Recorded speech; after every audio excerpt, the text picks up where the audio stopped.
Bismillahirrahmanirrahim. Class 7th, subject minutes, topic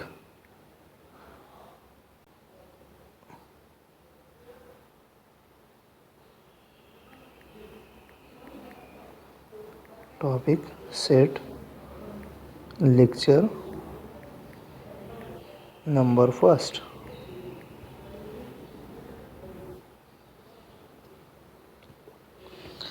अब lecture number first में हम ये डिस्कस करेंगे कि what is mean by set. Set हमारे पास क्या चीज़ है। तो सेट का मतलब है collection of what, collection of well defined and distinct object is called set. The collection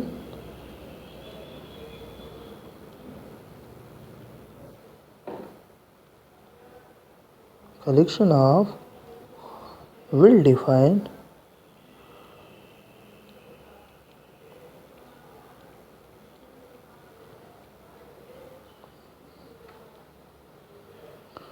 and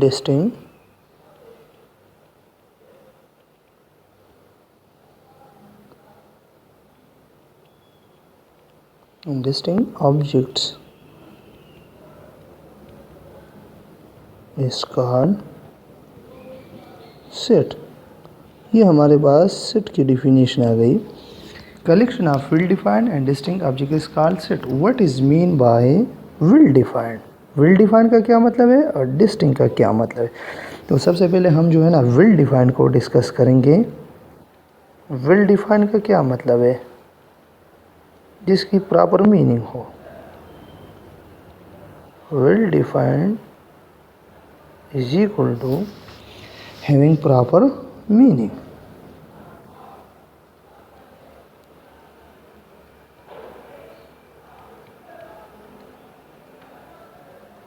जिसका कुछ खास मकसद हो, उस चीज़ को हम वेल डिफाइंड कह सकते हैं। The second one is what, distinct object. दूसरा हमारे पास क्या है, डिस्टिंक्ट। तो डिस्टिंक्ट का मतलब है कि सेम चीज़ें जो है ना वो बार बार रिपीट नहीं होगी, एक से ज़्यादा मरतबा किसी सेट में रिपीट नहीं होगी। Same elements will not repeat more than single time. किसी भी सेट में हमारे पास अगर कोई एलिमेंट 2 या 3 मरतबा आ रहा है और वो सेम एलिमेंट हो तो उसको हम सेट नहीं कह सकते। तो मतलब है कि सेम एलिमेंट हमारे पास उसमें बार बार रिपीट नहीं होगा, सिंगल टाइम हम उसको यूज़ करेंगे। So same element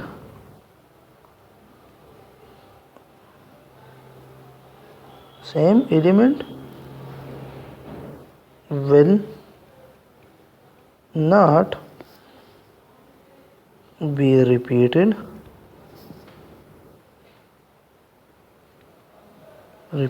more than one time,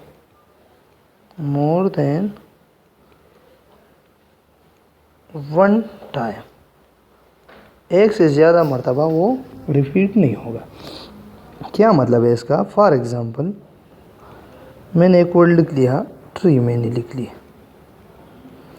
अब इस वर्ड को मैं सेट के फॉर्म में लिखना चाहता हूँ। तो यहाँ पर आप लोग देखिए, फॉर एग्ज़ाम्पल मैंने इसको सैम्पल ए दे दिया। A is equal to brackets, curly bracket, t comma r comma e. तो यहाँ पर इस एग्जाम्पल में देखिए मेरे पास सिंगल वर्ड जो है ना वो 2 दफ़ा रिपीट हो रहा है। This is called E, this is called ई। ये दोनों क्या है, सेम वर्ड है कि नहीं। तो ये रिपीट हो रहा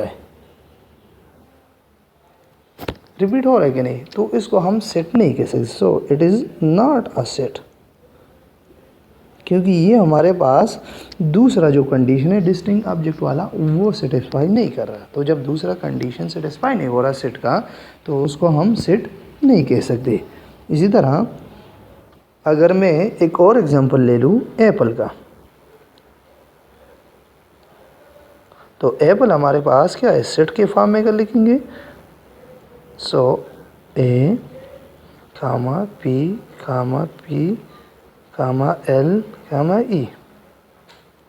अब इसमें देखिए, इसमें भी हमारे पास रिपीटिशन आ रही है। तो रिपीटिशन हमारे पास कौन से वर्ड की आ रही है, पी की आ रही है कि नहीं? तो ये दोनों वर्ड्स रिपीट हो रहे हैं, तो ये भी हमारे पास क्या है, it is not a set, not a set. क्यों?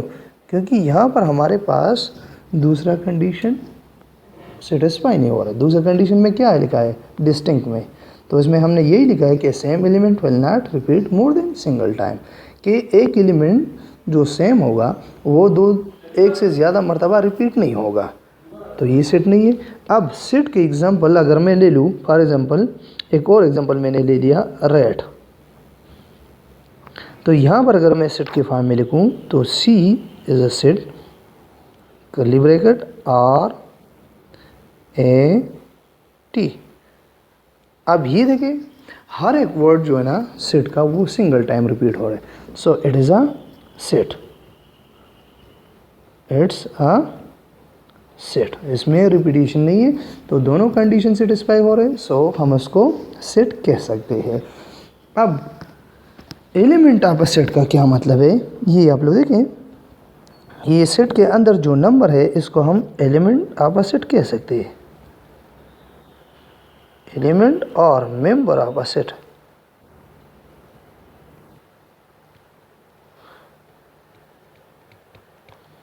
एलिमेंट या मेंबर। तो सेट के अंदर हमारे पास जो एलिमेंट्स है उसको हम क्या कह सकते हैं, या सेट के अंदर हमारे पास जो नंबर है उसको हम एलिमेंट या मेंबर कह सकते हैं। जिस तरह मैंने ये एग्जांपल लिया, c is equal to what, r a t. तो इसमें हमारे पास 3 टर्म्स आ रही है, इट इज़ अ नंबर या it is a word, alphabetic है हमारे पास। तो ये हमारे पास क्या कहला सकते हैं, इसको हम एलिमेंट और मेंबर कह सकते हैं। इसी तरह ये भी हमारे पास एलिमेंट या मेंबर है। इसी तरह ये टी, ये भी हमारे पास मेंबर या एलिमेंट हमारे पास कहला सकता है। अब method of expressing a set, किस तरह हम जो है ना किसी सेट को एक्सप्रेस करेंगे। Method of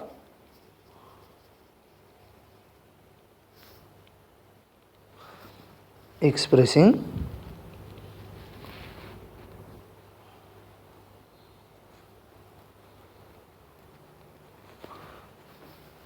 a set,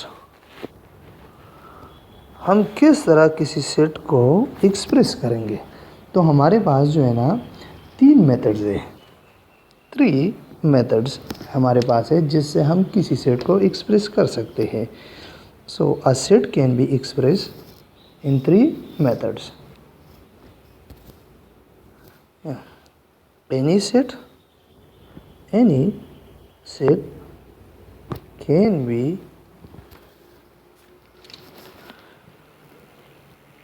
expressed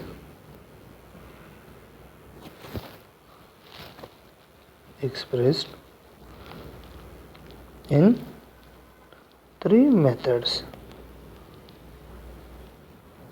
तो 3 मेथड से हम इसको एक्सप्रेस कर सकते हैं। The first one is what, सबसे पहले जो हमारे पास क्या है, वो हमारे पास डिस्क्रिप्टिव फॉर्म है। क्या है, descriptive form. First one is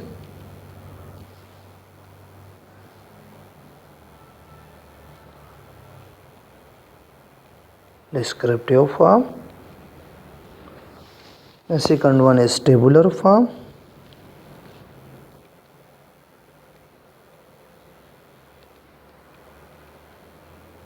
and the third one is what, तीसरा हमारे पास क्या है, set builder form.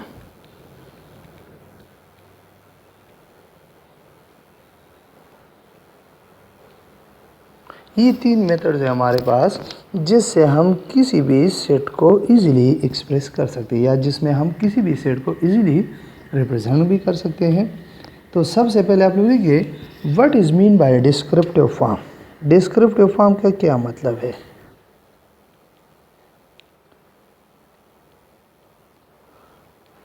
Descriptive form, तो डिस्क्रिप्टिव फॉर्म में हम जो है ना सेट को स्टेटमेंट के फॉर्म में लिखेंगे। A set is written in a statement form is known as what? Descriptive form. A set is written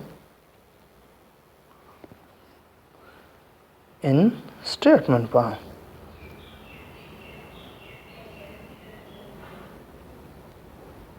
Statement form known as what? Known as descriptive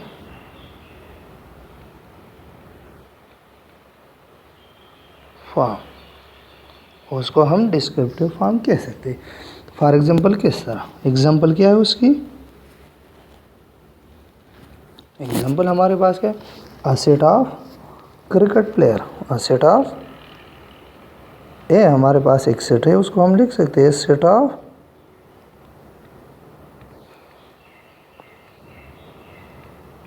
cricket player.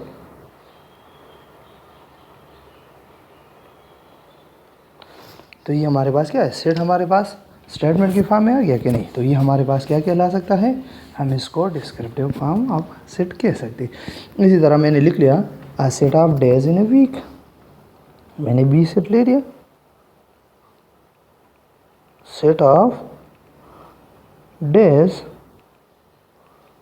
In week. ये भी हमारे पास descriptive form है. या हम इस तरह भी लिख सकते हैं set of games.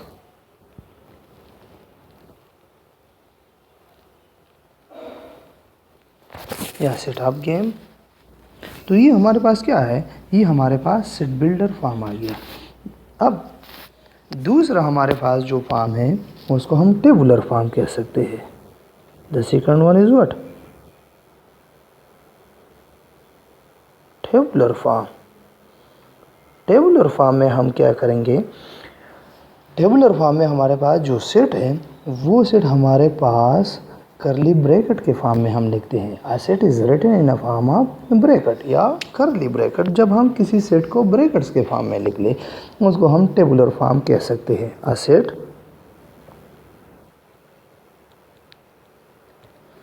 Is written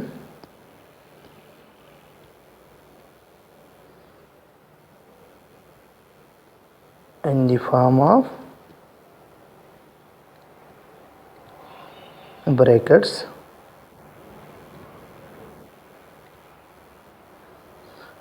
or curly brackets.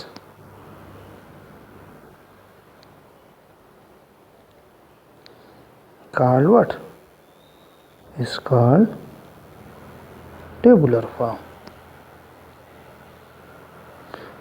जब हम किसी सेट को ब्रैकेट्स के फॉर्म में लिख ले उसको हम टेबुलर फॉर्म कह सकते हैं. टेबुलर फॉर्म में हमारे पास जो सेट्स है, सेट के जो एलिमेंट है वो कामा के ज़रिए हमारे पास एक दूसरे से सेपरेट होंगे. Members are separated.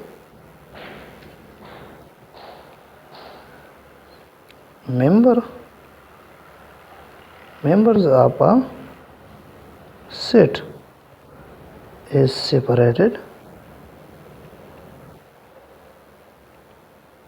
through comma. Comma के ज़रिए हमारे पास ये एक दूसरे से सेपरेट होंगे. फॉर एग्ज़ाम्पल हमारे पास एक सेट है. जनरली मैंने लिख लिया ए इज़ अ सेट. तो यहाँ पर मैंने करली ब्रैकेट्स डाल ली. यहाँ पर मैंने ए लिख लिया कामा बी कामा सी कामा डी. तो ये हमारे पास क्या है? ये हमारे पास टेबुलर फॉर्म ऑफ सेट आ गया जिसमें मैंने एलिमेंट्स को सेपरेट कर लिया इस कामे के ज़रिए. ये कामा ये कामा ये कामा. और इनको हम क्या कह सकते हैं?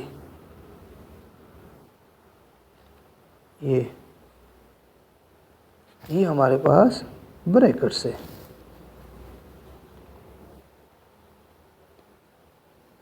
करली ब्रैकेट्स हम इसको कह सकते हैं. तो यहाँ पर ये हमारे पास क्या आ गया? ये हमारे पास टेबुलर फॉर्म आ गया. लाइक मैंने एक और एग्जांपल लिख लिया, b is equal to bracket set of natural number 1 2 3 4 5 ये। तो ये हमारे पास क्या कहलाता है, इसको हम टेबुलर फॉर्म कह सकते हैं। अब तीसरा हमारे पास जो आ रहा है, तीसरा मेथड, वो हमारे पास सेट बिल्डर फॉर्म है। क्या है हमारे पास, सेट बिल्डर फॉर्म है।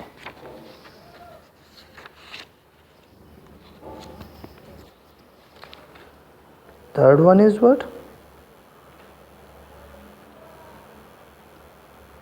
Set builder form. तो सेट बिल्डर फॉर्म में हमारे पास क्या है, इसमें हम सेट को सिंबल के थ्रू रिप्रेजेंट करते हैं। A set is represented by symbols or symbolically representation of a set is called what, set builder form। जब हम किसी सेट को सिंबल्स के फॉर्म में लिख ले, उसको हम क्या कह सकते हैं, उसको हम सेट बिल्डर फॉर्म कह सकते हैं। A set is written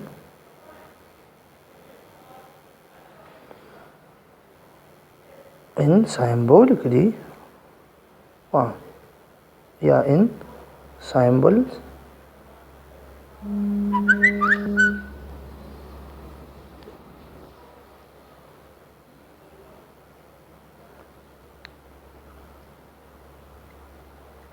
in symbolically form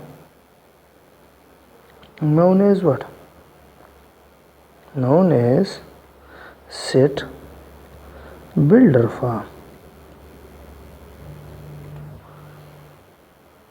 तो इसमें हम जो है ना किसी भी सेट को सिंबल्स के फॉर्म में लिखेंगे। अब वो सिंबल्स हमारे पास क्या है, सिंबल्स आर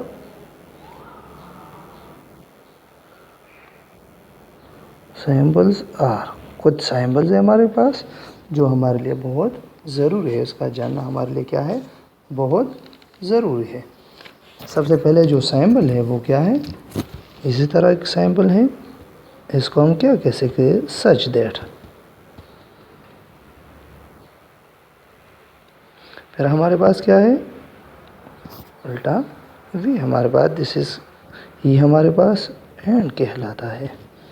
अब वी के फॉर्म में एक सिंबल है, हम इसको क्या कह सकते हैं, और कह सकते हैं। अब एक सिंबल है ये सिंबल, इसको हम ग्रेटर देन कह सकते हैं, ग्रेटर देन। अब अगर हम इसको उल्टा फॉर्म में तो इस तरह ये लेस देन बन जाएगा। अगर हम ये सिंबल पुट कर ले ही, तो ये हमारे पास बिलोंग्स टू है। अगर हम ये सिंबल पुट कर ले ग्रेटर देन और नीचे इसके साथ एक लाइन है, तो ये ग्रेटर देन और इक्वल टू, ग्रेटर देन और इक्वल टू। इसके साथ अगर हम ये सिंबल पुट कर ले तो ये हमारे पास लेस देन और equal to, less than and equal to है, less than and equal to. अब सेट बिल्डर फॉर्म में हम किस तरह किसी सेट को लिखेंगे, तो यहाँ पर हमारे पास बुक में एक एग्जांपल है, a set of natural number greater then 2। For example मैंने ए ले लिया, ए इज इक्वल टू, मैंने इस तरह लिख दिया, सॉरी। फॉर एग्जांपल मेरे पास एक सेट है ए, उसको वो हमारे पास क्या होने है, set of natural number greater then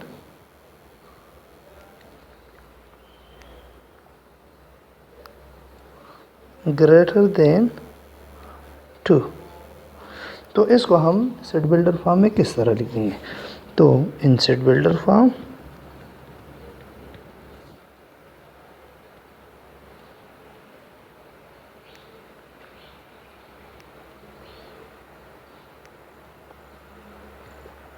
इंसेट builder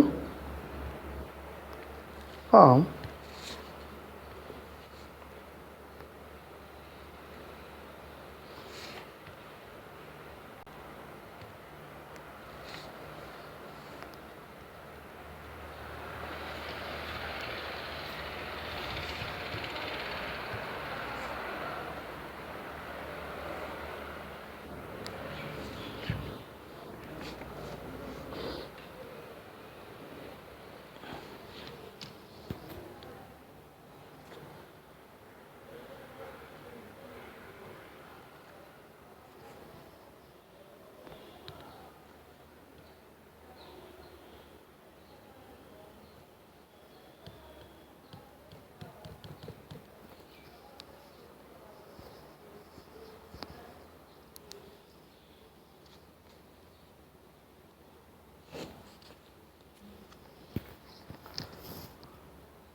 इंसेट builder form, इसको हम सेट बिल्डर फॉर्म में किस तरह लिखेंगे?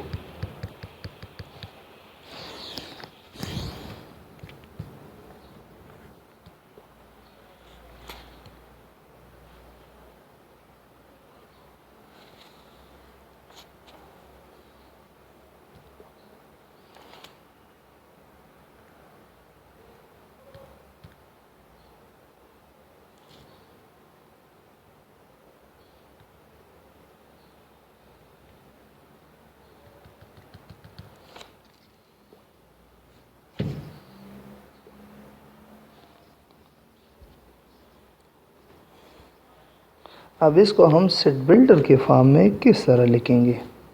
इंसेट बिल्डर फॉर्म हम लिखेंगे a is equal to bracket x such that x belongs to natural number and x is greater than 2। तो ये हमारे पास क्या है कि इसके सेट बिल्डर फॉर्म आ गई। तो यहाँ पर हम लिख सकते हैं 2 के ग्रेटर के बाद क्या है, 2 से ग्रेटर नंबर क्या है, 3 4 5 6 ये एंड सो ऑन। तो ये हमारे पास क्या आ गया, सेट बिल्डर फॉर्म आ गया हमारे पास। अब